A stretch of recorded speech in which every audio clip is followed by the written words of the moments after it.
elle est tombée, la grande Babylone, et les rois de la terre pleureront sur elle, et se frapperont la poitrine.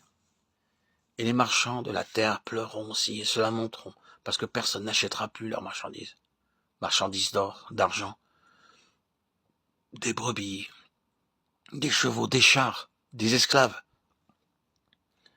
et des âmes d'hommes. Apocalypse 18, 2, 9, 11 et 13. Des âmes d'hommes, des marchands d'âmes d'hommes. Que faut-il comprendre par là? Certains individus ont-ils vraiment la puissance de prendre les âmes de leurs frères et d'en trafiquer? Et si cela est l'esclavage avec toutes ses horreurs, se peut-il comparer au trafic dont il est question dans ce passage?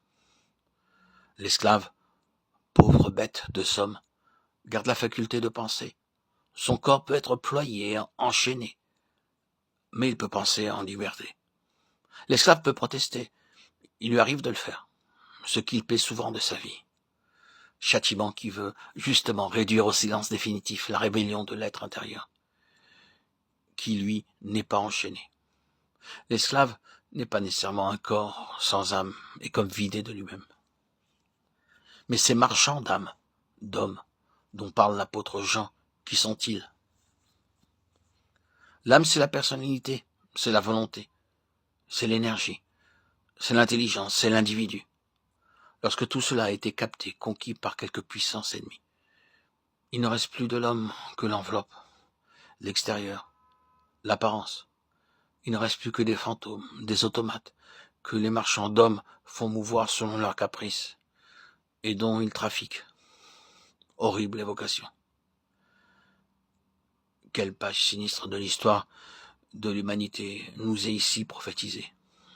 Évidemment la dernière, avant que sonne celle du retour, en puissance et en gloire de notre Seigneur et Sauveur Jésus-Christ pour régner ici-bas. Nous remarquons effectivement que cet épouvantable commerce tient la dernière place dans la nomenclature. Cette déclaration de l'apôtre Jean ne fait-elle pas penser de façon irrésistible à toutes ces annonces, à tous ces articles de journaux, de revues, qui sont un appel à développer le psychisme inférieur pour dominer autrui, ployer sa volonté, capter son âme, des marchands d'âme d'hommes. En vérité, nous sommes à l'époque où se développe et se généralise l'horrible trafic. Et plus que jamais, l'enfant de Dieu doit veiller et prier. Dans cette atmosphère presque irrespirable, battue, contrebattue par des forces psychiques prêtes à fondre sur l'âme pour l'emprisonner, la capter, le chrétien est-il désormais? Non. Jésus a ordonné à ses disciples de chasser les démons en son nom, de marcher sur les serpents et les scorpions, Marc 16, 17, 18, sur toutes les forces de l'ennemi.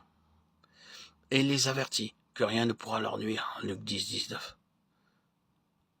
Il nous exhorte à demeurer en lui, pour qu'il vienne aussi demeurer en nous spirituellement, Jean 15, 4.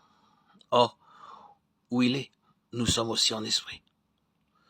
Nous partageons donc déjà sa victoire, et sommes assis avec lui sur le trône.